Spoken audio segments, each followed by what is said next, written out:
Ese punto verde que se ve a la distancia, ese que solo se ve así, desde fuera, desde lo que has escuchado de él, desde lo que has visto. Ese punto verde es la Amazonia, un espacio ubicado entre 7 países distintos. Ese espacio está a punto de ser invadido por una cultura europea que dice los ha descubierto, como si necesitaran ser descubiertos por alguien para que sea válida su existencia. Los españoles, cargando en sus bolsos no solo armas, sino también represión, dominio, esclavitud y una imposición de su cultura, acaban de llegar para tomar lo que necesiten y diezmar a quien no se acople a ellos. De la forma más agresiva posible, implantaron su discurso en la Amazonía. Ni siquiera había tiempo para llorar a quienes caían en el proceso. Un poco más arriba, pero sin irnos muy lejos, los portugueses llegaron para realizar la misma conquista que sus vecinos del continente europeo. Aunque no fueron tan radicales como los españoles, también implantaron su discurso a lo que hoy por hoy es conocido como Brasil, aplacando así todo lo que pudieran de las raíces de la Amazonía.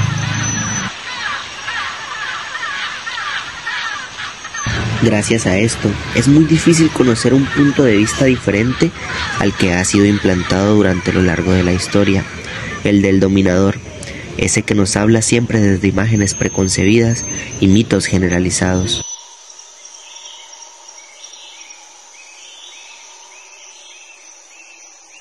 Pero existe otra cara de la moneda. Nos encontramos con un espacio que ha sido visto como el más alejado del desarrollo, a pesar de ser uno de los primeros donde llegó la modernización a América, a través del caucho.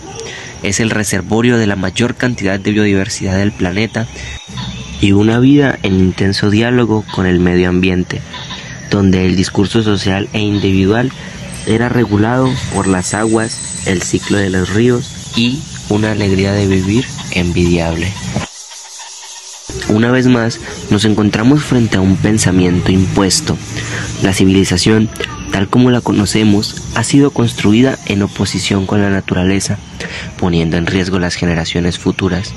Y si esto es así, tal vez la civilización debería ser construida de otra forma.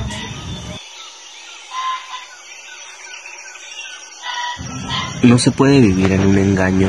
La Amazonía no fue descubierta. La región ha sido ocupada desde hace unos 10.000 años, siendo habitada por un conjunto de sociedades jerarquizadas, de altos números y autosustentables. Su cerámica rozaba la perfección y sus modelos de gobierno eran ideales para el área. Esa delimitación imaginaria que hace creer que la Amazonía era un lugar inferior que vino a ser salvado y desarrollado por conquistadores a base de balazos, no es más que lo que nos cuentan las mismas bocas que reprimieron a las voces que hoy por hoy ya no pueden ser escuchadas, pero que si nos adentramos en el río se podrán escuchar sus ecos. En los siglos XV y XVIII, la enigmática Amazonía se convirtió en el escenario de innumerables expediciones, cada una impulsada por la sed de aventura y riqueza. La selva amazónica, con sus intricados laberintos y su naturaleza imponente, dictaba sus propias leyes. Los ríos, imponentes como enormes serpientes de agua, eran las únicas rutas que cortaban la espesura del bosque. El río Amazonas, una arteria vital en esta región, se convirtió en una leyenda. Francisco Orellana y Gaspar de Carvajal fueron de los primeros en desvelar la majestuosidad y riqueza de la Amazonía, marcando el inicio de un intercambio cultural y la implantación de la mitología europea en la región. Aparecen cerca a los ríos poblaciones indígenas, atacando así a los expedicionarios, pero el conquistador logra comunicarse con ellos en su corto lenguaje para pasar a ser venerados, con tortugas, pavos, pescados, descubriendo de ello la riqueza del Amazonas, sufriendo durante el recorrido constantes ataques, quizás por las comunidades que habitaban a las orillas. Las crónicas de aquellos viajeros antiguos están llenas de obsesiones con seres fantásticos, como las amazonas, mujeres guerreras de gran fuerza y habilidad en batalla. Durante la era de los grandes descubrimientos, Europa se embarcó en una audaz aventura que la llevaría a los confines del mundo conocido. La expansión europea, impulsada por ambiciones económicas, religiosas y científicas, transformó el panorama mundial. Nuevos territorios, culturas, riquezas se abrieron ante los ojos de los europeos. Países como Colombia, Brasil, Ecuador, Bolivia, Venezuela, en lucha unidos no podrán ser derivados. Sin embargo, este proceso también estuvo marcado por la conquista, la explotación y la transmisión de enfermedades, dejando una profunda huella de las poblaciones indígenas del Nuevo Mundo. La historia de la expansión europea es un relato complejo y fascinante, lleno de aventuras, descubrimientos y desafíos. Nos recuerda la capacidad humana para explorar lo desconocido y el impacto que nuestras acciones pueden tener en el mundo que nos rodea, en especial en el pulmón verde del mundo. La Amazonía es nuestro hogar, un lugar de vida y muerte, de creación y destrucción. Aquí, cada día, nos enfrentamos a la dualidad de la existencia. Sinatú, en cada hoja, en cada río, la selva nos muestra la dualidad. Es un refugio y a la vez un desafío para nosotros, los hijos de la selva es sagrada. Nuestros antepasados hablaban de la selva como una madre que nutre y una cazadora implacable. La vida y la muerte están entrelazadas aquí como las lianas entre los árboles. Los espíritus de la selva nos señalan que la barbarie no está en la naturaleza, sino en los corazones que no entienden su lenguaje. Los invasores ven caos, nosotros vemos equilibrio. La llegada de los extranjeros trajo consigo sus miedos y sus violencias.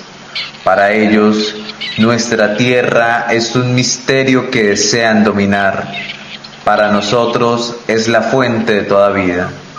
La barbarie que nos habla la propia sombra. Aquí la selva refleja sus temores y ambiciones. En sus ojos, nuestra casa se convierte en un monstruo que no comprenden. Y sin embargo, entre esta supuesta barbarie hay una sabiduría ancestral, los conocimientos de nuestros chamanes, las historias de nuestros abuelos, son los verdaderos tesoros de la Amazonía. La narrativa de nuestra gente está llena de magia y misterio. Nuestros mitos de creación y las historias de los ancianos tejen un tapiz de sabiduría que se transmite de generación en generación.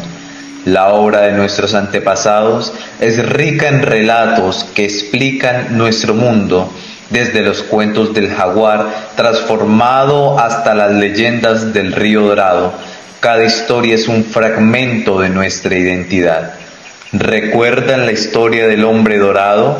Un cacique cubierto de polvo de oro, un símbolo de la búsqueda de la riqueza y del poder. Pero también tenemos las historias de transformaciones y renacimientos. El chamán que se convierte en jaguar, las visiones del yagé.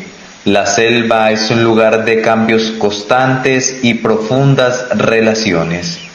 Esas transformaciones no solo son de cuerpo, sino de espíritu. La narrativa amazónica es un viaje hacia lo desconocido, hacia el entendimiento de nosotros mismos y de la naturaleza. La Amazonía es un crisol de historias. Cada árbol, cada río tiene una voz propia. Nuestros poemas y canciones capturan la esencia de esta tierra y nos conectan con nuestros ancestros. Hoy, más que nunca, debemos proteger estas voces, la narrativa de nuestra gente, no solo la historia, es un llamado a respetar y a preservar nuestro hogar, porque en la Amazonía cada historia es una enseñanza, cada voz es una guía, Aprender de ellas es honrar la dualidad y enfrentar nuestra propia barbarie interior. La cultura de la droga en la Amazonía es compleja y presenta una dualidad entre la búsqueda de experiencias trascendentales a través de plantas sagradas y la cruda realidad de la violencia y la explotación asociadas al narcotráfico. El narcotráfico tiene un impacto profundo en la región, incluyendo la transformación social, la violencia, la exclusión social y el deterioro ambiental. Las plantas alucinógenas juegan un papel importante en las culturas indígenas, tanto en rituales como en la medicina tradicional. Es importante promover una visión inclusiva y respetuosa de las diferentes culturas presentes de la Amazonia. Las empresas que operan en la región deben ser conscientes del impacto de la cultura de la droga y actuar de manera responsable. La memoria histórica puede ser una herramienta valiosa para comprender el impacto de la cultura de la droga en la Amazonia. Es necesario abordar el tema de manera crítica y reflexiva, reconociendo la responsabilidad en la construcción de un futuro más sostenible y justo. Se deben promover alternativas económicas legales al narcotráfico. El tema del transporte terrestre también se ve afectado por la presencia del narcotráfico. Las empresas deben colaborar con las comunidades locales para construir un futuro mejor. Es importante tener en cuenta los diferentes impactos del narcotráfico y las plantas alucinógenas. La cultura de la droga ha marcado la memoria histórica de la región. El narcotráfico ha impulsado el desarrollo del transporte terrestre y ha generado complejos impactos económicos y sociales. Las empresas deben abordar este tema de manera crítica y reflexiva. La memoria histórica puede ser una herramienta valiosa para el aprendizaje, la transformación y el desarrollo sostenible. Es importante construir la memoria histórica de manera ética y responsable. Se deben promover alternativas económicas legales al narcotráfico. El tema de las drogas y el narcotráfico influyó en el tema del transporte terrestre hacia la zona de la Amazonia. El narcotráfico realiza una transformación social, así como genera diferentes mecanismos de defensa. En el ámbito económico, podemos comprender que genera un impacto profundo y de gran impacto. Asimismo, los diferentes candidatos generaron grandes alteraciones al orden social, puesto que muchos tienen dualidad de creencias. Tienen el abuso de la sociedad europea y los grandes impactos socioecológicos. Teniendo en cuenta y abordando diferentes temas, podemos comprender que los desarrollos sociales y económicos van alineados con nuestra misión organizacional.